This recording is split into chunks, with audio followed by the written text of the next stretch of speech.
This class junior inter 5th chapter, that is theory of value.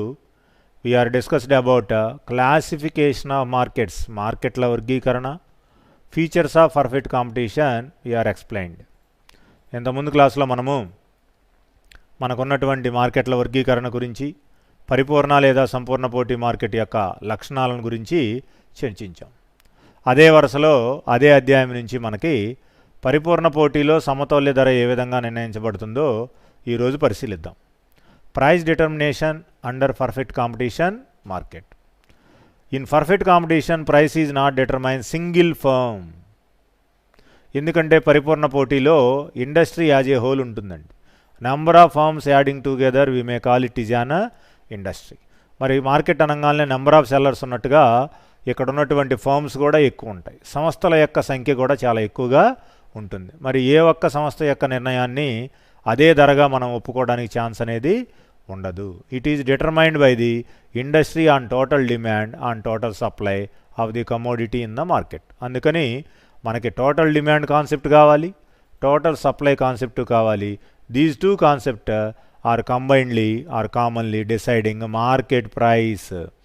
మొత్తము demand, మొత్తము supply, aggregate demand, aggregate supply, total demand, total supply, సమిష్టి demand, సమిష్టి supply. ఈ అంశాలు రెండూ కలిసి మార్కెట్లో ఉన్నటువంటి మార్కెట్ ధర నిర్ణయించడానికి అవకాశం ఉంటుంది. ఈ విషయాన్ని మనం ఒక చిన్న పట్టిక ద్వారా కూడా గమనిక చేయవచ్చు. మరి ఇక్కడ ఉన్నటువంటి పట్టికలో ఫస్ట్ కాలంలో ప్రైస్ తీసుకున్నాం, సెకండ్ డిమాండ్ అన్నామండి, థర్డ్ వన్ ఏమన్నాము, సప్లైగా పిలవడం జరిగింది. ధర, డిమాండ్ మరియు సప్లై. మరి ధర అనేది పెరుగుతూ ఉంటే డిమాండ్ అనేది ఏమవుతుంది, తగ్గుతుంది. ధర పెరుగుతూ ఉంటే సప్లై ఏమవుతుంది, పెరుగుతుంది. ఎందువల్ల అంటే ధరకి డిమాండ్కి మధ్యలో మనకి ఏ విధమైనటువంటి సంబంధం ఉందో ఇంతకుముందు క్లాసుల్లో మనం చూసాం. There is a inverse relationship between price of the commodity and quantity demand of the commodity. వస్తువు యొక్క ధరకు, డిమాండ్ పరిమాణానికి మధ్యలో పరోక్ష సంబంధం, పరస్పర విలోమ సంబంధం ఉంది. అందువల్ల ధర పెరిగే కొద్దీ మనకి ఇక్కడ ఉన్నటువంటి వస్తువు యొక్క డిమాండ్ పరిమాణం అనేది తగ్గుతూ పోతుంది. అలాగే ధరకు, వస్తువు యొక్క సప్లైకి, ధర పెరిగిందనుకోండి సప్లై ఆటోమేటిక్గా పెరుగుతూ ఉంటుంది. ఇక్కడ పరోక్ష సంబంధం ఉన్నది. ఇక్కడ ఉన్నటువంటి సంబంధాన్ని ఈ విధంగా మనం చేయాల్సినటువంటి అవసరం ఉంటుందన్నమాట. ఇలాంటి పరస్పర సంబంధాన్ని మనం గమనించినట్లయితే ఈ విధంగా మనము పరిగణలోకి తీసుకోవాలి. 1 2 3 4 5 రూపీస్గా తీసుకున్నాము. Supply 10 units, 20 units, 30 units, 40 units, 50 units. అందువల్ల ధర ఏమో పెరిగింది, డిమాండ్ ఏమో తగ్గింది, సప్లై ఏమో పెరిగింది. ఈ విధమైనటువంటి పరస్పర అనులోమ మరియు విలోమ సంబంధాలను వస్తువు ధరకు, డిమాండ్ పరిమాణానికి, సప్లై పరిమాణానికి ఉన్నటువంటి దాన్ని మనం గమనించవచ్చు. మరి ఇదే పట్టికలో 3 రూపాయల ధర ఉన్నప్పుడు డిమాండ్ 30 యూనిట్లు అయింది, అలాగే సప్లై కూడా 30 యూనిట్లుగా చెప్తున్నాం. ఓకే, 3 రూపాయల ధర వద్ద డిమాండ్ పరిమాణం కానీ సప్లై పరిమాణం కానీ సరి సమానంగా ఉన్నాయి. అంటే 3 రూపాయల ధర వద్ద సంస్థ కానీ పరిశ్రమ కానీ ఈక్లిబ్రియంకి వెళ్ళింది, సమతౌల్య స్థాయికి వెళ్ళడం జరిగింది. 3 రూపాయల ధర ఉన్నప్పుడు డిమాండ్ చేసినటువంటి వస్తువులు 30, సప్లై చేసినటువంటి వస్తువులు కూడా 30. అందువల్ల at the price that is 3 rupees of each unit the demand also 30, supply also 30. This one is the equilibrium price under perfect competition market. ఇదే అంశాన్ని మనము నెక్స్ట్ పటరూపంలో కూడా రిప్రజెంట్ చేయడానికి అవకాశం ఉంటుంది. Equilibrium price under the perfect competition market. చూడండి, ఇక్కడ OY మీద జనరల్గా మనం తీసుకున్నటువంటి ప్రైస్ నుంచామండి. ఓఎక్స్ మీద డిమాండ్ లేదా సప్లైని చెప్తున్నాం. ఓఎక్స్ మీద ధర, వస్తువు యొక్క ధరను తీసుకున్నాం. ఓఎక్స్ మీద డిమాండ్ మరియు సప్లైని ప్లేస్ చేసాం. ఇక్కడ ఇంటూ షేప్లో 2 రకాలైనటువంటి రేఖలు ఉన్నాయండి. ఇంటూ షేప్లో ఫస్ట్దేమో ఎస్ఎస్ సప్లై కర్వ్, రెండోదేమో డిడి డిమాండ్ కర్వ్. ఈ 2 రేఖలు పరస్పరం ఖండించుకున్న చోట మనకి ఈక్లిబ్రియం పాయింట్ వచ్చింది. సమిష్టి సప్లై, సమిష్టి డిమాండ్ ఎక్కడైతే రెండింటిని ఒకదాని ఒకటి పరస్పరం స్ఫురించుకున్నాయో అలాంటి చోట we are denoting equilibrium price in the perfect competition market. అలాగే సప్లై అనేటువంటి రేఖ పైకి వెళ్ళే కొద్దీ మనకేమొచ్చింది, ఎక్సెస్ సప్లై వచ్చింది. డిమాండ్ అనే రేఖ కిందకు వచ్చే వరకు మనకేమొచ్చింది, ఎక్సెస్ డిమాండ్ వచ్చింది. అంటే అధికమైనటువంటి సప్లై పరిమాణం, అధికమైనటువంటి డిమాండ్ పరిమాణాన్ని పటంలో మనము ప్లేస్ చేయటం జరిగింది. అధికమైనటువంటి సప్లై, అధికమైనటువంటి డిమాండ్ ఎందుకు వస్తాయి, ఒక్కసారి మనం ఈక్లిబ్రియంకి వెళ్ళిపోయినాక సమతౌల్య స్థితికి వెళ్ళిన తర్వాత ఆ యొక్క వినియోగదారుడు గరిష్ట సంతృప్తి స్థాయిని చేరుకుంటాడు. The consumer reaches maximum satisfaction level at the demand curve and supply curve are intersecting each other, that point denoted as equilibrium point. ఎవరైనా ఒక వినియోగదారుడు ఆ యొక్క సమతౌల్య దశకు చేరుకున్నప్పుడు వచ్చినటువంటి ఆ యొక్క దశని ఈ అనే బిందువు ద్వారా మనం పటంలో సూచించాము. దాన్ని బట్టి మనకి ఆ వినియోగదారుడు 3 రూపాయల ధర వద్ద 30 వస్తువులు డిమాండ్ గాను 30 వస్తువులు సప్లై గాను చేయటం వల్ల అతని యొక్క సంతృప్తి స్థాయి అత్యధిక స్థాయికి పెరిగింది. ఈ reached fixed satisfaction level, that point denoted as equilibrium point under the perfect competition market. ఇలాంటి సమతౌల్యత ఎలా వచ్చింది, because of the features which we are already explained. Large number of buyers, there is no difference between firm and industry, perfect mobility of factors, no transport cost, free entry and exit, homogeneity of the factors of production, good information or total information regarding factors which are entered in the process of production under the perfect competition market in the monopoly type of competition. ఈ విధంగా పరిపూర్ణ లేదా సంపూర్ణ పోటీ మార్కెట్లో ఉన్నటువంటి లక్షణాల వల్ల మనకి సమతౌల్య స్థాయి అనేది వచ్చింది. ఈ ఒక్క దశ వద్ద ఒకానొక వినియోగదారుడు అత్యధికమైనటువంటి ప్రయోజనాన్ని లేదా సంతృప్తిని అతను వాడుకున్నటువంటి వస్తువుల ద్వారా పొందాడు. కాబట్టి ఈ పాయింట్ని సమతౌల్య స్థితిగాను, ఇక్కడ ఉన్నటువంటి 3 రూపాయల ధరని ఈక్లిబ్రియం ప్రైస్గాను మనము అబ్జర్వ్ చేయటం జరిగింది. ఓకే, ఇది డయాగ్రమాటిక్ రిప్రజెంటేషన్ అండి. పర్ఫెక్ట్ కాంపిటీషన్ మార్కెట్లో మనకున్నటువంటి ఈక్లిబ్రియం ప్రైస్ ఏ విధంగా నిర్ణయించబడుతుంది అనే దానికి సవివరమైనటువంటి చక్కటి పట వివరణ. ఈ విధమైనటువంటి పటాల ద్వారా మనము జూనియర్ ఇంటర్లో అనేక రకాల టాపిక్స్ని డిస్కస్ చేస్తూ ఉంటాం. డిమాండ్ అనే దాంట్లో కానీ, అలాగే ప్రొడక్షన్ థియరీస్ నిన్నటితో ముగించినటువంటి ఆ యొక్క ఉత్పత్తి సిద్ధాంతంలో కానీ, ఇవాళ మనం ప్రారంభించుకున్నటువంటి 5వ అధ్యాయంలో కానీ అనేక రకాల పటాలను మనము ఈ విధంగా అధ్యయనం చేయాల్సిన అవసరం ఉంది. Next, in the above diagrammatic explanation. మరి పైన చూపించినటువంటి పటంలో ఎక్స్ యాక్సిస్లో సప్లై డిమాండ్ మనం తీసుకున్నాం, వై యాక్సిస్లో ప్రైస్ అనే దాన్ని మనం రిప్రజెంట్ చేసాం. డిడి అనేదేమో డిమాండ్ కర్వ్ అండి, ఎస్ఎస్ అనేదేమో సప్లై కర్వ్. మరి ఈ రెండు కూడా ఒకానొక పాయింట్ వద్ద ఇంటర్సెక్ట్ అయినాయి. These two curves are intersecting each other at particular point. That point is denoted as E. E stands for here equilibrium. The point shows the equality of demand and supply, therefore E is the point of equilibrium. ఇక్కడ demand రేఖ supply రేఖ పరస్పరం ఒకదాన్నొకటి ఖండించుకున్నాయి కాబట్టి ఈ రెండు బిందువుల మధ్య ఉన్నటువంటి దూరము కానీ, అలాగే ధర కానీ, సంతృప్తి స్థాయి కానీ సరి సమానంగా ఉంటాయి. దీన్నే వినియోగదారుడు కోరుకున్నాడు కాబట్టి equilibrium point or equilibrium stage of the one consumer in the perfect competition market అని మనం చెప్తాం అన్నమాట. ఈ విధంగా పట వివరణ అనేది మనము పేర్కొనడం అనేది జరిగింది. Next, effects of change in demand and supply under perfect competition market. మరి ఇదే పరిపూర్ణ పోటీ మార్కెట్లో మనకు కొన్ని రకాల కారణాల వల్ల వస్తువుల యొక్క ధరల్లో మార్పులు వస్తే ఆ వస్తువుల యొక్క డిమాండ్లో కానీ అలాగే సప్లైలో కానీ మార్పులు వచ్చేటువంటి అవకాశం ఉంటుంది. ఇక్కడ ఉన్నటువంటిది ఎస్ఎస్ అనేది సప్లై రేఖ, మిడిల్లో ఉన్నది డిడి డిమాండ్ రేఖ, పైన ఉన్నది D1 డిమాండ్ రేఖ, కింద స్థాయిలో ఉన్నది D2 అని చెప్పి చెప్తాం. D2. ఇది చేంజెస్ ఇన్ డిమాండ్ తెలియజేస్తుందండి. ఫస్ట్ డయాగ్రాము ఈ పాయింట్లో ఈ అంటాము, ఇక్కడికి వచ్చేపాటికి E1 అని చెప్పి పిలుస్తాము, ఇక్కడికి వచ్చేపాటికి E2 అని చెప్పి డినోట్ చేయటం జరుగుతుంది. అంటే ఇక్కడ డిమాండ్ కర్వ్స్ 3 వచ్చినాయి కాబట్టి ఇక్కడ ఉన్నటువంటి ఈక్లిబ్రియం పాయింట్స్ కూడా మనకి 3 వచ్చేటువంటి అవకాశం ఉంటుంది. The equilibrium price changes when demand and supply conditions change. ఎప్పుడు మనకు సమతౌల్య ధరలో మార్పులు వస్తాయి? డిమాండ్ స్థాయిలో కానీ సప్లై ధరలో కానీ అనేక రకాల మార్పులు రావడం వల్ల సమతౌల్య ధర ఈక్లిబ్రియం ప్రైస్లో కూడా మనకు వేరియేషన్స్ వస్తాయి.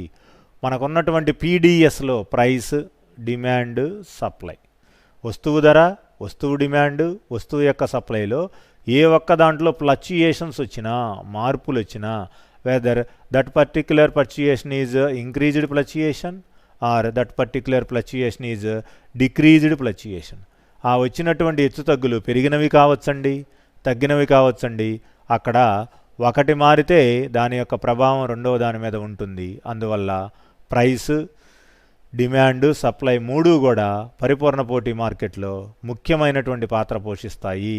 ఒక కారకంలో వచ్చినటువంటి మార్పులకు అనుకూలంగా రెండవ రకమైనటువంటి కారకంలో వచ్చేటువంటి మార్పులు ఇమీడియట్గా రియాక్ట్ అవుతూ ఉంటాయి. అందువల్ల ఎస్ఎస్ అనేది సప్లై కర్వ్గా కనపడుతుంది డయాగ్రామ్లో, డిడి అనేది ఒరిజినల్ డిమాండ్ అండి, D1 ఇంక్రీజ్డ్ డిమాండ్ అండి, D2 డిక్రీజ్డ్ డిమాండ్గా మనం ఇక్కడ నోట్ చేశాము. అంటే డిమాండ్ పరిమాణం పెరిగినా తగ్గినా సప్లై పరిమాణం ఇక్కడ ఎలా ఉంది, కాన్స్టెంట్గా ఉందనేది మనం పరిగణనలో పెట్టుకోవాలి. Supply is constant but the demand is varied. DD 1 demand type, D1 second type of demand, D2 third type of demand. అందువల్లే మనకి ఇక్కడ డిమాండ్ రేఖలు 3 వచ్చాయి, సప్లై రేఖ మాత్రం ఒకటే ఉన్నది. DD demand curve, D1 second type of demand curve, D2 మూడో రకమైనటువంటి డిమాండ్ రేఖ. ఆ విధంగా మనం గమనిస్తే E అనేది ఈక్లిబ్రియం, E1 అనేదేమో ఈక్లిబ్రియం, E2 అనేది కూడా ఈక్లిబ్రియం. ఈ ఈక్లిబ్రియం లెవెల్స్ O అనే పాయింట్ నుంచి మనం గమనిస్తే ఎంత దూరంలో ఉన్నాయో తెలుస్తుంది. ఆ దూరాన్ని బట్టి మనకు వచ్చిన ఈక్లిబ్రియం పర్సంటేజ్ అనేది ఆధారపడి ఉంటుంది. మరి ఈ ప్రత్యేకమైనటువంటి పటాన్ని మనం ఎలా చెప్తాము, effects of changes in demand అంటాం. డిమాండ్ పరిమాణములో వచ్చినటువంటి మార్పుల వల్ల సప్లైలో ఎలాంటి మార్పులు వచ్చాయి, సప్లైలో వచ్చినటువంటి మార్పుల వల్ల ధర ఏ విధంగా మారింది అనేటువంటి ప్రత్యేక అంశాన్ని ఇక్కడ మనం గమనించక తప్పదు. అందుకని డిమాండ్ కనుక మారితే ప్రైసు ఎఫెక్ట్ అవుతుంది, సప్లై కూడా ఎఫెక్ట్ అవుతుంది అనేది మనం ఇక్కడ తెలుసుకోవాలి. ఆ విధంగా PDS price of the commodity, demand of the commodity, supply of the commodity or depending on one factor the other. ఈ మూడు కూడా ఒక వస్తువు యొక్క కారకం మీద ఇంకో వస్తువు ఆధారపడి ఉంటాయి. అందుకని దీన్ని P demand and supply relation అని చెప్పి పిలుస్తాం. Commodity price, commodity demand, commodity supply ఈ మూడు కూడా డిపెండెంట్ వేరియబుల్స్ అవుతాయి. ఒక ఇండిపెండెంట్ వేరియబుల్ అయినటువంటి ప్రైస్ మారితే డిపెండెంట్ వేరియబుల్స్ అయినటువంటి క్వాంటిటీ డిమాండ్, క్వాంటిటీ సప్లై కూడా మారేటువంటి అవకాశం ఉంటుంది. అందుకని E అనేది ఫస్ట్ ఈక్లిబ్రియం, E1 అనేది సెకండ్, E2 అనేది థర్డ్ ఈక్లిబ్రియంగా చెప్తాం. డిమాండ్ రేఖలు 3 వచ్చినాయి కాబట్టి ఈక్లిబ్రియం పాయింట్స్ కూడా మనకి ఎన్ని వచ్చినాయి, 3 పాయింట్స్ వచ్చినాయి. This is the explanation regarding changes in demand under the perfect competition market. పరిపూర్ణ లేదా సంపూర్ణ పోటీ మార్కెట్లో వస్తువు యొక్క డిమాండ్ పరిమాణంలో మార్పులు వస్తే దాని యొక్క ప్రభావం ఆ యొక్క మార్కెట్ వాతావరణం మీద ఎలాంటి తదనుగుణమైనటువంటి మార్పులకు లోనవుతుందో మనం ఇక్కడ గమనించాం. నెక్స్ట్ అండి, effects of changes in supply. First diagram ఏమో డిమాండ్ చేంజెస్ని తెలియజేస్తుంది, సెకండ్ డయాగ్రామ్ ఏమో సప్లై చేంజెస్ని తెలియజేస్తుంది. ఇక్కడ మనము DD అనేదేమో డిమాండ్ రేఖగా గుర్తించాం, SS అనేదేమో సప్లై రేఖ మిడిల్ రేఖ, S1 ఏమో రెండవ రకమైనటువంటి సప్లై రేఖ, S2 అనేది మూడవ రకమైనటువంటి సప్లై రేఖ. వీటికి అనుకూలంగా OY మీద ఏం తీసుకున్నామండి, మనము ప్రైస్ తీసుకున్నాం, OX మీద అవుట్పుట్ లేకపోతే ఇందాక డయాగ్రామ్ లాగా డిమాండ్ అండ్ సప్లై అని కూడా మనం ఇక్కడ గుర్తించడానికి అవకాశం ఉంది. ఈ రెండవ రకమైనటువంటి చేంజెస్ ఇన్ సప్లైలో also brings changes in equilibrium price when supply increases without change in demand. The price decreases and supply decreases, the price increases. అంతే కదా. ఫస్ట్ అయినటువంటి కాంపోనెంట్ ఇండిపెండెంట్ కాంపోనెంట్లో అనేక రకాల మార్పులు రావడం వల్ల డిపెండెంట్ కాంపోనెంట్స్ అనేటువంటి డిమాండ్లో కానీ సప్లైలో కానీ మార్పులు వచ్చేటువంటి అవకాశం ఉంటుంది. ఈ విధమైనటువంటి సమాచారాన్ని మనం చాలా జాగ్రత్తగా మనసులో పెట్టుకొని ఈ యొక్క పాఠ్యాంశాన్ని అధ్యయనం చేయవలసిన అవసరం ఉంది. Changes in supply also brings changes in equilibrium price when supply increases without change in demand, the price decreases and when supply decreases as the price increases. ధరలో ఒక రకమైన మార్పు వస్తే డిమాండ్లో దానికి వ్యతిరేకమైన మార్పు వస్తుంది. ధరలో ఒక రకమైన మార్పు వస్తే సప్లైలో అదే రకమైనటువంటి మార్పు వస్తుంది. అది మనం ఆల్రెడీ డిస్కస్ చేసాం. Price increases, demand decreases. Supply ఏమవుతుంది? ఇంక్రీజ్ అవుతుంది. ధరలో ఏ విధమైనటువంటి చేంజ్ వచ్చిందో సప్లైలో కూడా సేమ్ చేంజ్ వస్తుందండి. మరి సెకండ్ కండిషన్ ఏమనుకున్నాం? Price decreases, demand increases, supply also decreases. ధరకి సప్లైకి ప్రత్యక్షమైన సంబంధం ఉంది. ధరకి డిమాండ్కి పరస్పర వ్యతిరేకమైనటువంటి సంబంధం ఉంది. There is an inverse relationship between price of the commodity and quantity demanded. There is direct relationship between price of the commodity and supply of the commodity. అందువల్ల ఎఫెక్ట్స్ ఆఫ్ చేంజెస్ ఏంటో మనం చూద్దాం. ఇక్కడ మిడ్ పాయింట్ అయినటువంటి yes దగ్గర మనకి ఏమొస్తుంది? ఈ అనే పాయింట్ వచ్చింది. మరి S1 దగ్గరికి వచ్చేపాటికి ఈ E1 అనేటువంటి పాయింట్ వస్తుంది. S2 దగ్గరికి వచ్చేపాటికి E2 అనేటువంటి పాయింట్ వస్తుంది. Just like previous diagram also we are getting 3 points as equilibrium E1, E2. Equilibrium 1, equilibrium 2, equilibrium 3 అని చెప్పి 3 రకాలైనటువంటి సమతౌల్య ధరను గమనిస్తున్నాం. మరి ఈ పటంలో 3 రకాలైనటువంటి సమతౌల్య బిందువులు ఎందుకు వచ్చినాయి? Demand is constant here. In the previous diagram supply is constant. ఇంతకుముందు డయాగ్రామ్లో మనం సప్లైని స్థిరంగా ఉంచాము. ఈ రెండవ రకమైనటువంటి డయాగ్రామ్లో డిమాండ్ స్థిరంగా ఉంచాం. ఎందుకంటే మన హెడ్డింగ్ ఏంటి ఇక్కడ? Changes in supply. సప్లైలో వచ్చినటువంటి మార్పులు అనేటువంటి ప్రత్యేక అంశాన్ని మనం చర్చిస్తున్నాం కాబట్టి డిమాండ్ స్థిరంగా ఉంచడం జరిగింది. ఇక్కడ కూడా 3 రకాల సమతౌల్య బిందువులు వచ్చాయి కాబట్టి ఒక దానిలో మార్పు వల్ల మిగిలినటువంటి 2 అంశాలు కూడా మారిపోయేటువంటి ఛాన్స్ ఉంది. అందుకని ప్రైస్, డిమాండ్, సప్లై అండి. Commodity price, commodity demand, commodity supply. ఈ విధంగా మనం గుర్తించాలి. చేంజెస్ ఇన్ సప్లై వల్ల మనకి పర్ఫెక్ట్ కాంపిటీషన్ మార్కెట్లో ఇలాంటి రకాలైనటువంటి మార్పులు జరిగే అవకాశం ఉంది. నెక్స్ట్ అండి, monopoly type of market. It is an imperfect type of market అండి. అపరిపూర్ణ పోటీ మార్కెట్లలో మొదటి రకానికి చెందినటువంటి మార్కెటే monopoly. The monopoly is the first type of imperfect market conditions. అపరిపూర్ణ లేదా అసంపూర్ణ పోటీ మార్కెట్లలో ఏకస్వామ్యము, ఒకే ఒక అమ్మకందారుడి యొక్క మార్కెట్ అనేది మొదటి రకానికి చెందినటువంటి ఒక అపరిపూర్ణ పోటీ మార్కెట్. మొనోపోలీ, ఇక్కడ పదాన్నే మనం చూసినట్లయితే monopoly is a form of imperfect market structure. The word monopoly is derived from 2 Greek words, that is mono means single, poly means seller. 2 Greek పదాల నుంచి వచ్చిందండి మోనోపోలీ అనేటువంటి ఆంగ్ల పదము. గ్రీక్ లాంగ్వేజ్లో 2 వర్డ్స్ ఉన్నాయండి మనకి ఇక్కడ. మోనో అంటే సింగిల్, పోలీ అంటే సెల్లర్. అందువల్ల ఏకైక అమ్మకందారుడితో నిర్వహించబడేటువంటి market activity. According to professor Dooley, a monopoly is a market with 1 seller.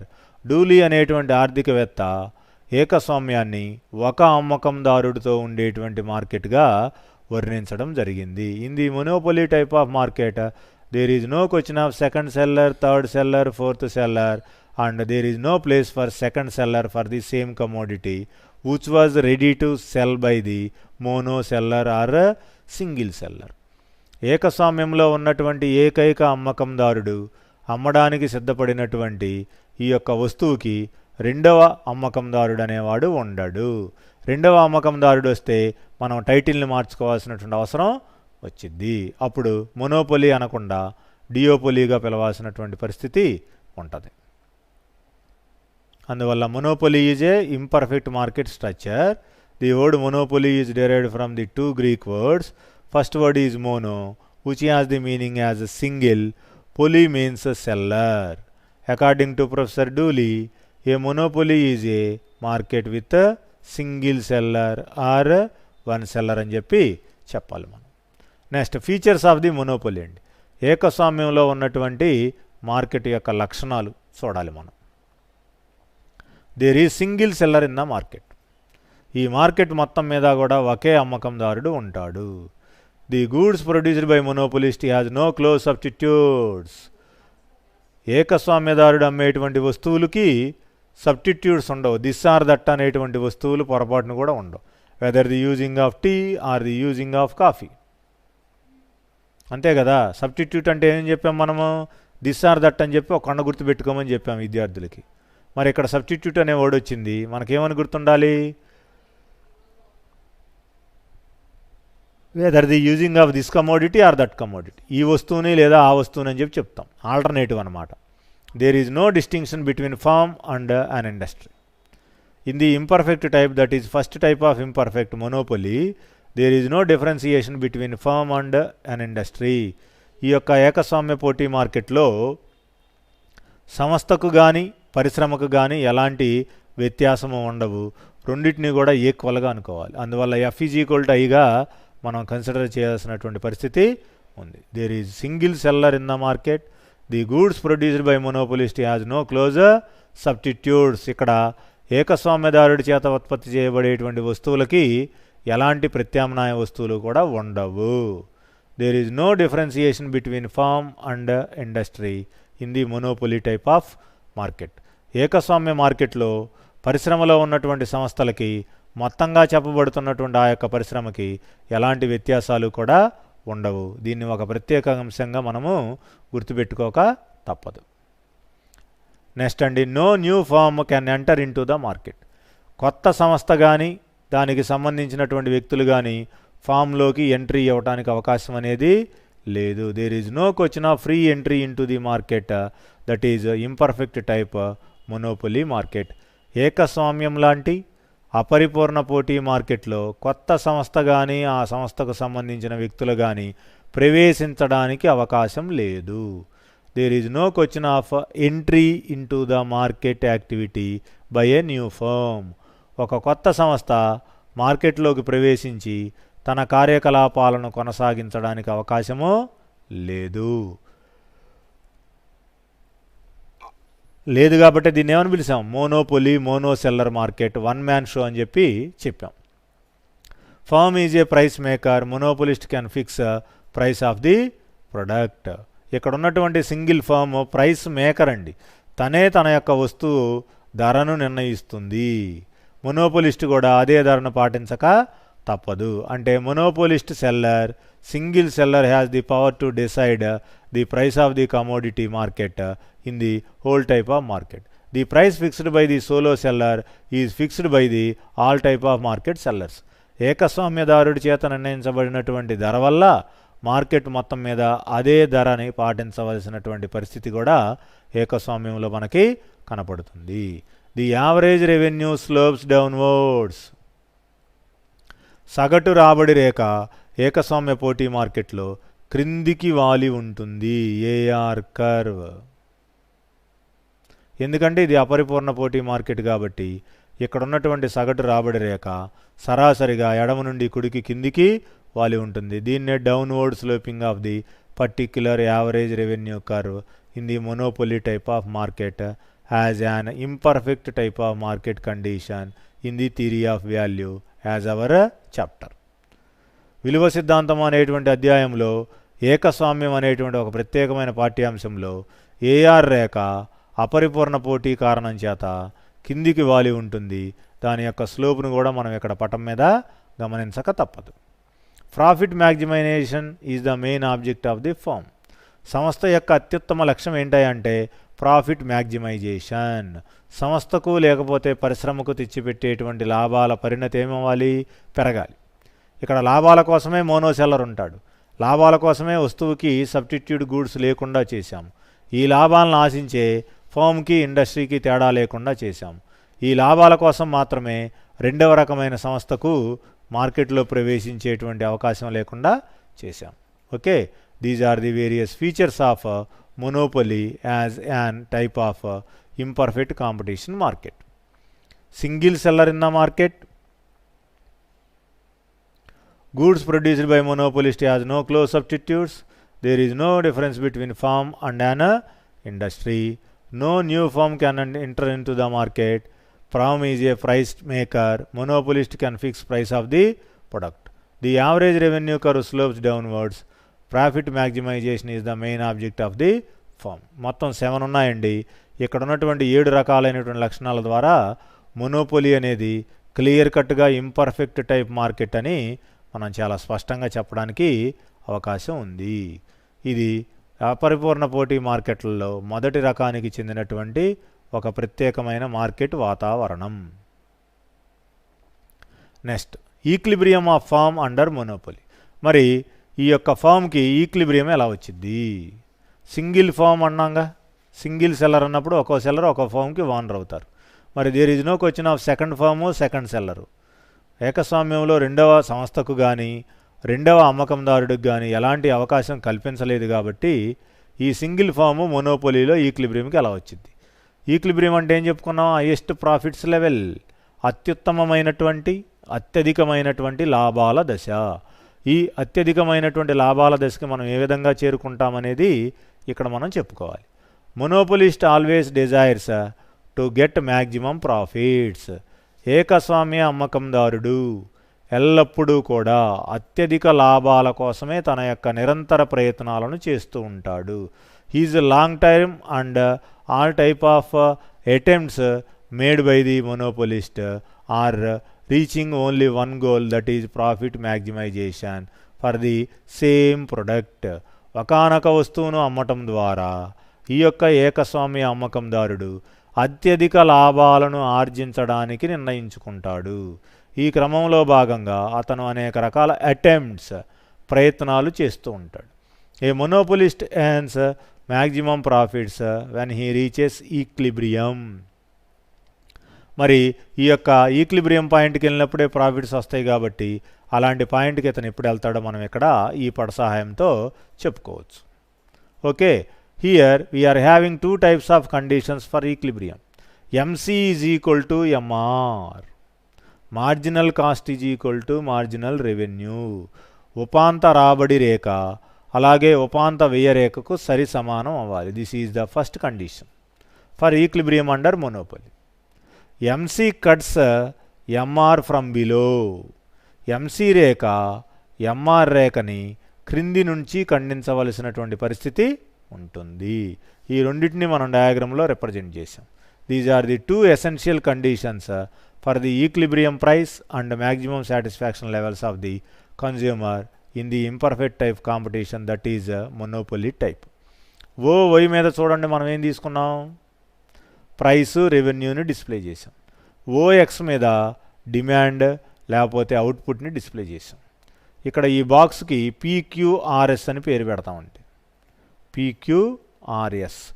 ఎక్కడైతే ఎంఆర్ ఎంసీ పరస్పరం ఖండించుకున్నాయో దీన్నే మనం ఈక్విలిబ్రియం పాయింట్గా డినోట్ చేయటం జరుగుతుంది. మరి ఎంసీ రేఖను ఎంఆర్ కర్వ్ ఏం చేసింది? కింది నుంచి ఖండించడం జరిగింది. MC curve cuts MR curve from below. అదేవిధంగా MC is equal to MR. ఈ రెండు ఖండించుకున్న చోట ఈక్విలిబ్రియం మనకు ఏర్పడింది. దాన్ని మనం సమతౌల్య ధరగా నిర్ణయించేటువంటి పరిస్థితి ఉంది. మరి MC is equal to MR అనేదేమో first condition, MC cuts from MR curve below అనేదేమో సెకండ్ కండిషన్.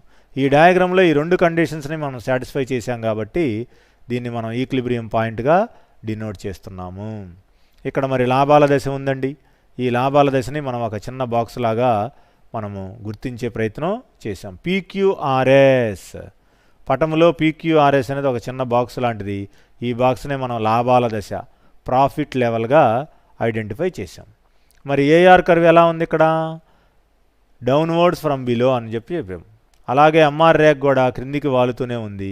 వీటికి సంయమనంగా ఏసీ రేఖ ఉంది, అలాగే ఎంసీ రేఖ ఉంది. ఏసీ రేఖ, ఎంసీ రేఖలు యూ షేప్లో ఉన్నాయి చూడండి. అంటే కాస్ట్ కర్వ్స్ అనేవి ఎప్పుడూ కూడా యూ షేప్లో ఉంటాయి. లాంగ్ పీరియడ్ అయితే ఇంకా ఎక్స్పాండెడ్ యూ షేప్లో ఉంటాయండి. అది పీరియడ్ ఆఫ్ టైంను బట్టి ఉంటుంది. ఆ పీరియడ్ ఆఫ్ టైం కూడా పర్ఫెక్ట్ ఇంపర్ఫెక్ట్ కాంపిటీషన్ బట్టి ఉంటుంది. పరిపూర్ణ పోటీ కానీ అపరిపూర్ణ పోటీ కానీ అక్కడ ఉన్నటువంటి మార్కెట్ కండిషన్ బట్టి మనకి ఈక్విలిబ్రియం లెవెల్స్ వచ్చేటువంటి ఛాన్స్ ఉంటుందన్నమాట. ఈ విషయాన్ని మనం జాగ్రత్తగా పరిశీలిస్తూ ఏకస్వామ్యంలో ధర నిర్ణయాన్ని, ఏకస్వామ్యంలో సమతౌల్య ధరని, అలాగే ఏకస్వామ్యంలో ఫర్మ్ అండర్ మొనోపొలీ, ఏకస్వామ్యంలో సంస్థ యొక్క సమతౌల్యాన్ని అధ్యయనం చేయాల్సినటువంటి అవకాశం ఉంది. This is the diagrammatic representation of the equilibrium of firm under monopoly type of market by the single seller management. ఒకే ఒక అమ్మకందారుడి యొక్క ప్రయత్నాల వల్ల ఇక్కడ మనకు సమతౌల్య ధర ఏ విధంగా సాధించడం జరిగిందో చెప్పుకోవడం జరిగింది. ఏసీకి ఎంసీకి యూ షేప్డ్ కర్వ్స్ ఉన్నాయి. ఏఆర్ ఎంఆర్ ఏమో straight line down falling curves. మరి ఈక్విలిబ్రియం కండిషన్స్ ఏంటి? Where MC is equal to MR అనేది ఈక్విలిబ్రియం అవుతుంది. MC curve always cuts MR curve from below. ఉపాంత వ్యయరేఖ, ఉపాంత రాబడి రేఖని కింది భాగం నుంచి ఖండించడం జరిగింది, క్రింది భాగం నుంచి. పీక్యూఆర్ఎస్ అనేదేమో ఇక్కడ మనకి ప్రాఫిట్ లెవెల్ని తెలియజేస్తుంది. దాన్ని మనం ఒక చిన్నటి గీతలతో చెప్పడం జరిగింది. పీక్యూఆర్ఎస్ ఈ 4 మధ్య బిందువుల మధ్యలో ఉన్నటువంటి స్పేస్ మనకు లాభాల దశను తెలియజేసేటువంటి అవకాశం ఉంది. This is the information regarding equilibrium of firm under monopoly type of market. In the above diagram, x-axis represents output and y-axis represents cost and revenue. At point E, the marginal cost is equal to marginal revenue. MC is equal to MR. E అనేటువంటి ఒక ప్రత్యేక బిందువు దగ్గర MC యొక్క విలువ MR యొక్క విలువ సరి సమానమైంది కాబట్టి దాన్ని మనం E అనే పాయింట్ ద్వారా డినోట్ చేశాము. ఈనే అంటే ఈక్విలిబ్రియం అని చెప్పి చెప్పక తప్పదు. Marginal cost is cutting marginal revenue curve from below. క్రింది నుంచి మార్జినల్ కాస్ట్ అనేటువంటి కర్వ్ని మార్జినల్ రెవెన్యూ కర్వ్ కట్ చేయటం జరిగింది. At the equilibrium point monopolist sells OM output at MQ output and OP price. OP అనేదేమో ధరగా ఉన్నది, ఓఎం అనేదేమో అవుట్పుట్గా ఉన్నది, ఎంక్యూ అనేదేమో మనకున్నటువంటి ఇచ్చినటువంటి పాయింట్గా చెప్పడం అనేది జరిగింది. ఈ 3 రకాల బిందువుల మధ్య దూరాన్ని బట్టి అక్కడ వచ్చినటువంటి ప్రాఫిట్ లెవెల్ని మనము గమనించే పరిస్థితి ఉంది. This is the explanation regarding price equilibrium, equilibrium of ఫావ్ under perfect or imperfect, imperfect already monopoly type of market. ఈ విధమైనటువంటి సమాచారం ద్వారా అపరిపూర్ణ పోటీ మార్కెట్ లాంటి ఒక రకంలో ఏకస్వామ్యదారుడు ఏ విధమైనటువంటి లాభాలను పొందుతాడు, ఏ విధమైనటువంటి రేఖలు సమానం అవడం వల్ల, ఏ విధమైనటువంటి రేఖలు ఒకదాన్నొకటి కింది భాగం నుంచి ఖండించడం వల్ల ఆ యొక్క వ్యక్తి సమతౌల్య స్థితి, ఎక్కువ లాభాల దశకి చేరుకుంటాడనేది మనం ఇక్కడ చూసాం. అందుకని మొనోపొలీకి పర్ఫెక్ట్ కాంపిటీషన్కి విపరీతమైనటువంటి తేడా ఉంది ఈ థియరీ ఆఫ్ వాల్యూ అనేటువంటి చాప్టర్లో. థియరీ ఆఫ్ వాల్యూలో మనకున్నటువంటి పర్ఫెక్ట్ కాంపిటీషన్ కానీ అలాగే ఈక్విలిబ్రియం కానీ ఎప్పుడూ కూడా దూరమైనటువంటి పరిస్థితుల్లో ఉంటాయి. అందుకని ఉన్నటువంటి డయాగ్రామ్ని పరిశీలిస్తే ఏఆర్ ఎంఆర్ అలాగే ఏసీ ఎంసీ ఈ 4 రకాల రేఖల్లో మధ్య దూరాన్ని బట్టి అక్కడ ఈక్విలిబ్రియం ఏ స్థాయిలో ఉంటుంది, మోనో సెల్లర్కి వచ్చేటువంటి లాభాల దశ ఎంత పీక్ లెవెల్లో ఉంటుంది, 70%, 78% అనేది మనం ఇక్కడ పరిశీలించవలసినటువంటి అవసరం ఉంది. These are the various concepts under perfect competition market or monopoly type of market. What we are discussed, we are entering into the imperfect type, that is monopoly type. అపరిపూర్ణ పోటీలో ఉన్నటువంటి మొదటి రకానికి వెళ్ళామండి, అదే మనం మొనోపొలీ టైప్ అనుకున్నాం, ఏకస్వామ్యపరమైనటువంటి market. ఇక్కడ మనకు అనేక రకాల ఫీచర్స్ కనపడ్డాయి. One seller, the products are not having substitutes, there is no question of entrance of new firms. ఈ విధమైనటువంటి అంశాలను గమనించాము. పట వివరంలోకి వచ్చేపాటికి ఈక్విలిబ్రియం ప్రైస్ డిటర్మినేషన్ అన్నాం. మరి ఈ యొక్క ప్రత్యేకమైనటువంటి పటం ద్వారా ఏకస్వామ్యంలో అమ్మకందారుడు లేకపోతే ఒకే ఒక అమ్మకందారుడు ఏ విధమైనటువంటి ప్రతిఫలాలను లాభాలను పొందుతాడో మనం ఇక్కడ పటం ద్వారా చూసాం. ఓవై మీదేమో ప్రైస్ అనే వ్యక్తిని తీసుకున్నామండి, ఓఎక్స్ మీదేమో డిమాండ్ సప్లై, దాన్నే మనం అవుట్పుట్ అని కూడా డిజైన్ చేయడానికి అవకాశం ఉంది. డిమాండ్ సప్లై అని చెప్పొచ్చు, లేకపోతే output level of firm and industry in the perfect competition market అని కూడా చెప్పొచ్చు. పరిపూర్ణ పోటీలో ఉత్పత్తి అనేది డిమాండ్ సప్లైలకు సరిసమానంగా ఉంటుంది. ఈ విధమైనటువంటి సమాచారం ద్వారా మనకి ఎక్సెస్ సప్లై రావచ్చు, ఎక్సెస్ డిమాండ్ కూడా రావచ్చు. ఈ అనే పాయింట్ వద్ద డిమాండ్ రేఖ సప్లై రేఖ పరస్పరం ఖండించుకున్న తర్వాత మనకి ఒక రకమైనటువంటి రేఖలు ముందుకు వెళ్ళడం జరిగింది. ఒకటేమో డిమాండ్ రేఖ ముందుకు వెళ్ళింది, రెండోదేమో సప్లై రేఖ ముందుకు వెళ్ళింది. ఈ రెండు రేఖల కలయిక వల్ల మనకు వచ్చిందే equilibrium point under perfect competition అని చెప్పి చెప్పుకున్నాం.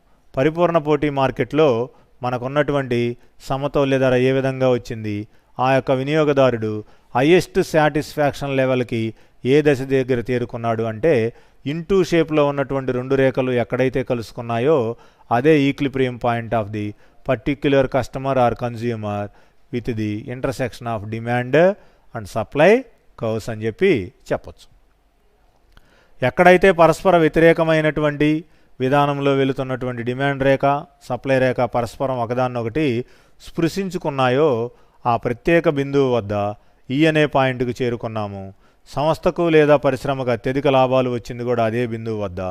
ఏకస్వామ్యదారుడు కానీ అలాగే మనం వస్తువులు కొన్నటువంటి పరిపూర్ణ పోటీలో ఉన్నటువంటి వినియోగదారుడు కానీ అత్యధిక ప్రయోజన స్థాయికి లాభాల దశకు చేరుకున్నది ఈ అనే బిందువు వద్దే అని చెప్పి ఎలాంటి సంశయం లేకుండా మనము ఈ పట వివరణ ద్వారా చెప్పవచ్చు. That is the equilibrium of firm under perfect competition market. In the above diagram, x-axis represents supply and demand, y-axis represents demand. DD is the demand curve, SS is the supply curve. Both are intersect each other at point E. ఈ రెండు రేఖలు పరస్పరము ఈ అనే బిందువు వద్ద ఖండించుకోవడం జరిగింది. The point shows equality of demand and supply. D is equal to S is equal to equilibrium అని చెప్పడానికి అవకాశం ఉంది. డిమాండ్ యొక్క పరిమాణము సప్లై యొక్క పరిమాణము ఎక్కడైతే పరస్పరం సమతౌల్యంగా ఉన్నాయో ఏకంగా ఉన్నాయో ఈ రెండిటి యొక్క సమతౌల్యాన్ని బట్టి మనము పరిపూర్ణ పోటీ మార్కెట్లో కమోడిటీ ఎక్స్ కానీ కమోడిటీ వై కానీ కమోడిటీ జెడ్ కానీ ఏ విధంగా సమతౌల్య స్థాయికి వెళ్ళిందో అధ్యయనం చేయడానికి ఛాన్స్ ఉంది. The point shows the equality of demand and supply. Therefore E is the point of equilibrium. E is the point of equilibrium. Next perfect కాంపిటీషన్లో డిమాండ్ చేంజెస్ సప్లై చేంజెస్ అండి. మరి డిమాండ్ చేంజెస్ సప్లై చేంజెస్ ఎలా ఉంటాయో మనం గమనించాం. OY మీద price తీసుకున్నాం, OX మీద అవుట్పుట్ అనేదాన్ని డిస్ప్లే చేశాము. ఇక్కడ ఎస్ఎస్ అనేదేమో సప్లై రేఖ, డిమాండ్ రేఖలు మూడు ఉన్నాయి. D1 DD D2 D2. ఈ అనే పాయింట్స్ కూడా మనకు మూడు వస్తాయండి. ఈక్విలిబ్రియం 1 ఈక్విలిబ్రియం 2 అని చెప్పి చెప్పక తప్పదు. ఎందుకని సప్లై రేఖలు మూడు రకాలైనటువంటి రేఖలు ఇక్కడ వచ్చాయి. ఈ యొక్క సమాచారాన్ని బట్టి పరిపూర్ణ పోటీ మార్కెట్లో ఒక సంస్థ కానీ పరిశ్రమ కానీ ఏ విధమైనటువంటి సమతౌల్య స్థాయికి వెళుతుందో మనం అధ్యయనం చేసేటువంటి పరిస్థితి ఉంది. The equilibrium price changes when demand and supply conditions changes. పరిపూర్ణ పోటీ మార్కెట్లో సప్లై మారడం వల్ల కానీ వస్తువు యొక్క డిమాండ్ పరిమాణం మారడం వల్ల కానీ వస్తువు యొక్క ధర మారడం వల్ల కానీ అనేక రకాలైనటువంటి చేంజెస్ తదనుకూలంగా వస్తాయి. దాన్ని బట్టి పీడిఎస్ ఈక్వేషన్స్ మారిపోతాయి. పీడిఎస్ అంటే ఏం చెప్పుకున్నాం మనం? వస్తువు యొక్క ధర, వస్తువు యొక్క డిమాండ్, వస్తువు యొక్క సప్లై. ఈ పీడిఎస్ రిలేషన్లో ఎలాంటి మార్పులైనా రావచ్చు. ఈ మార్పులకు అనుకూలంగా టోటల్ మార్కెట్ సిచ్యుయేషన్స్ అన్నీ కూడా తలకిందులయ్యేటువంటి అవకాశం ఉంటుంది. ఇలాంటి అంశాలను మనం దృష్టిలో ఉంచుకున్నట్టయితే ప్రైస్ కానీ డిమాండ్ కానీ సప్లై కానీ ఏ విధమైనటువంటి మార్పులకు లోనైనా ఇక్కడ మనకి మార్కెట్ వాతావరణం ఓవరాల్గా మారేటువంటి చేంజ్ ఉంటుంది. This is the changes in demand and its effects. డిమాండ్లో మార్పులు రావటం వల్ల మిగిలిన మార్కెట్లో ఉన్నటువంటి అంశాలు ఏ విధంగా మారినాయో మనం ఇక్కడ అధ్యయనం చేశాం. నెక్స్ట్ అండి సప్లై చేంజెస్. మరి డిమాండ్ మార్పులను గమనించాము. ఇప్పుడు ఏంటిది? సప్లై చేంజెస్ అనుకున్నాం కదా. సప్లై మారింది అంటే మిగిలినటువంటి డిమాండ్ కానీ ప్రైస్ కానీ కూడా మారక తప్పదు. అందుకని ఇక్కడ DD అనేది డిమాండ్ కర్వ్ ఒకే రేఖను తీసుకున్నాం. మిగిలినటువంటి మూడు కూడా S1 S1 SS S2 S2 ఈ మూడు సప్లై రేఖలు. పై పటం లాగానే OY మీద ధర తీసుకున్నాము, OX మీద అవుట్పుట్ తీసుకోవడం అనేది జరిగింది. మరి ఈ ప్రత్యేకమైనటువంటి పటాన్ని గమనించినట్టయితే ఈ పాయింట్స్ కూడా మనకు మూడు వస్తాయండి. E1 E2 అని చెప్పి మనం ఇక్కడ గుర్తించడం జరిగింది. E1 అనే చోట ఇంక్రీజ్డ్ సప్లైని చూసాము, E2 అనే చోట డిక్రీజ్డ్ సప్లైని చూసాము. పెరిగిన సప్లై పరిమాణము, తగ్గినటువంటి సప్లై పరిమాణము, ఈ రెండింటిని బట్టి డిమాండ్ అనేది కాన్స్టంట్. ఒక వస్తువు యొక్క డిమాండ్ అనేది కాన్స్టంట్గా ఉంచి సప్లైలో వచ్చేటువంటి మార్పుల్ని 3 రకాలుగా చూసాం. ఎస్ఎస్ అనేది ఒక రకం, ఎస్1 అనేది రెండో రకం, ఎస్2 అనేది మూడవ రకమైనటువంటి వస్తువులో సప్లై మార్పులు. ఎస్ఎస్, ఎస్1, ఎస్2. అదేవిధంగా ఈ అనేటువంటి ఈక్లిబ్రియం, E1 అనేటువంటి ఈక్లిబ్రియం, E2 అనేటువంటి ఈక్లిబ్రియం. మరి 3 రకాలైనటువంటి సమతౌల్య స్థాయిల్ని కూడా ఇక్కడ చూసాం. ఈ అనే బిందువు వద్ద మనకి ఈక్వల్ అయింది ప్రైస్ కానీ డిమాండ్ కానీ. E1 దగ్గర ఏదో ఒకటి మాత్రమే పెరగటం అనేది జరిగింది, మరి E2 దగ్గర ఏదో ఒకటి మాత్రమే తగ్గడం జరిగింది. ఈ విధంగా సప్లైలో మార్పులు వస్తే డిమాండ్ పరిమాణంలో కానీ వస్తువు యొక్క ధర పరిమాణంలో కానీ విపరీతమైనటువంటి మార్పులు వచ్చి మొత్తం మార్కెట్ వాతావరణం కూడా ప్రభావానికి లోనేటువంటి పరిస్థితి ఉంటుంది. ఎందుకంటే మనం తీసుకున్నటువంటి 3 ఫ్యాక్టర్స్ అంత strong: price of the commodity, demand of the commodity, supply of the commodity. దీనికి మంచి ఉదాహరణ మనం సొసైటీలో చెప్పొచ్చు. ఇంట్లో నాన్నగారు ఒక్కళ్ళు సరిగా ఉంటే ఫ్యామిలీ మొత్తం బాగుంటుందని చాలామంది చెబుతారు, కానీ అది కరెక్ట్ కాదేమో అనిపిస్తూ ఉంటుంది నాకు కూడా. మమ్మీ డాడీ, అమ్మగారు నాన్నగారు, మాతృమూర్తి పితృమూర్తి, తల్లిదండ్రులు ఇద్దరూ ఒకే రకమైన పందాలో ఉంటేనే పిల్లల భవిష్యత్తుకు సరైనటువంటి బాట పడుతుందనేది నా యొక్క అభిప్రాయం. అలాగే ఇక్కడ demand of the commodity, supply of the commodity.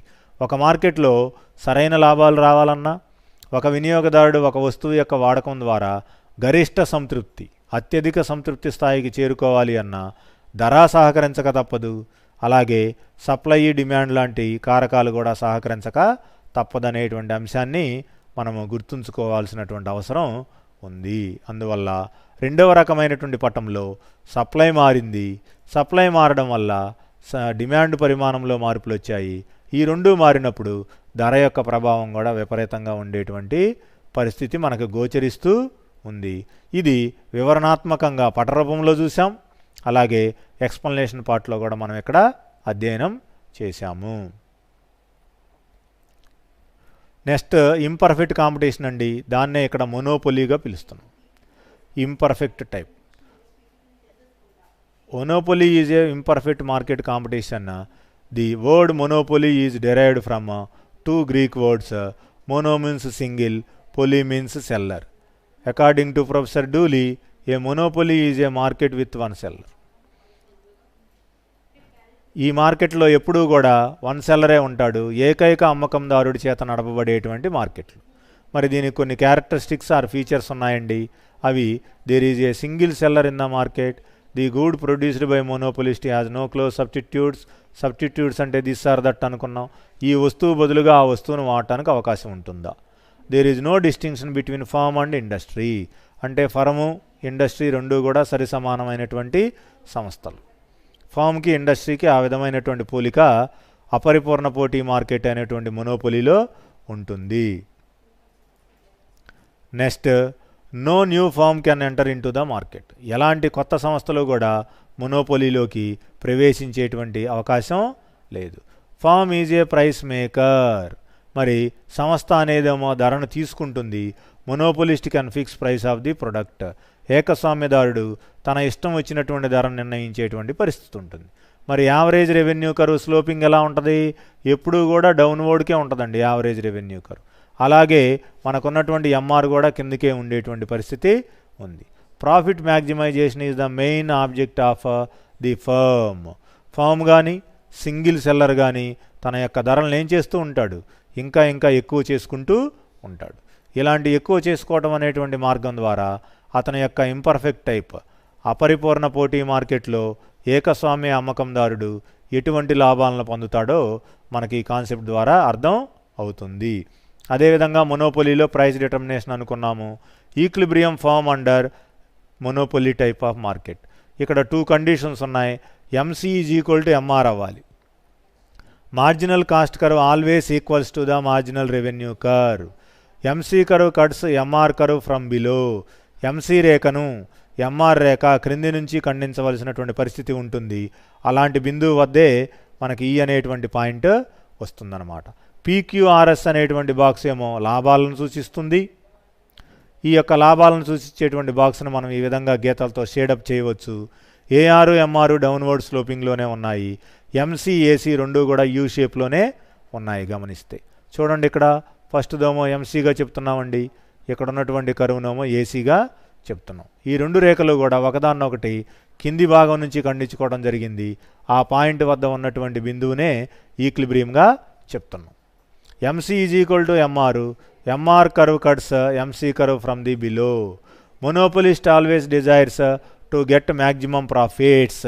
A monopolist earns maximum profits when he reaches equilibrium point, that is E point. ఏకస్వామ్యదారుడు ఎప్పటికప్పుడు సమతౌల్య స్థాయిని చేరుకోవడానికే ఉవ్విల్లూరుతూ ఉంటాడు. ఎందుకని? క్వాలిటీ మీద కానీ పబ్లిసిటీ మీద కానీ అతనికి ఎలాంటి ఇంట్రెస్ట్ ఉండదు. అతనికి లాభాలే కావాలి. అది కూడా సోలో సెల్లర్ నేనే కాబట్టి, నా ధర నా చేతుల్లోనే ఉంది కాబట్టి ఈ విధంగా మనము చేయవలసినటువంటి అవసరం ఉంటుంది. Okay, next in the above diagram x axis represents output and y axis represents cost and revenue. At point E, marginal cost is equal to marginal revenue and marginal cost. He is cutting marginal revenue from below. MC రేఖను MR curve ఏం చేసింది? కింది భాగం నుంచి ఖండించడం గమనిస్తున్నాం మనం. ఆ విధంగా at the equilibrium point monopolist sells OM and OP is the price. OP is the ప్రైస్గా చెప్తున్నామండి. ఓఎం అనేదేమో అవుట్పుట్గా చెప్తున్నాం. ఈ విధమైనటువంటి పరస్పర వ్యతిరేక సంబంధం ఉన్నటువంటి రేఖలు ఉన్నాయి. MC is equal to MR అవ్వాలి. MC curve always cuts MR curve from the below point are the two essential rules under the monopoly type to reach a monopolist seller and consumer at the stage that is equilibrium stage. ఏకస్వామ్య మార్కెట్లో వినియోగదారుడు కానీ అమ్మకందారుడు కానీ సమతౌల్య ధరకు చేరుకోవాలి అంటే ఈ రెండు రకాల లక్షణాలను మనం సంతృప్తిపరచక తప్పదు. With this I am completed monopoly, equilibrium, price determination and perfect competition in the theory of value. విలువల సిద్ధాంతంలో పరిపూర్ణ పోటీ గురించి, ఏకస్వామ్యం అనేటువంటి అపరిపూర్ణ పోటీ రకాలలో మొదటి దాని గురించి మనం అధ్యయనం చేసాం. In my next class I am going to discuss about monopolistic competition, oligopoly, duopoly, etc. రాబోయే క్లాసులో ఏకస్వామ్య పోటీ మార్కెట్, పరిమిత స్వామ్యము, ద్విధాధిపత్యము అనేటువంటి ఈ చాప్టర్కి సంబంధించినటువంటి మిగిలిన అంశాలని చూద్దాము. అందువల్ల మిత్రులారా, ఈ రెండు రకాల అధ్యాయాలను ఒకసారి రివైజ్ చేస్తే మీకు కొద్దిగా కన్ఫ్యూజన్ స్టేటస్ అనేది తగ్గుతుంది. పటాలు పట్టికలు ఉన్నాయి. ఈ ఒకసారి స్కేలు పెన్సిల్ సహాయంతో మీరు కూడా డ్రా చేస్తే కొంతవరకు డయాగ్రామ్స్లో కూడా మీరు పట్టు సాధించడానికి అవకాశం ఉంటుంది. జూనియర్ ఇంటర్లో పటాలు పట్టికలు కొద్దిగా ఎక్కువగా ఉంటాయి. వాటిని మనం నేర్చుకోక తప్పదు. Thank you.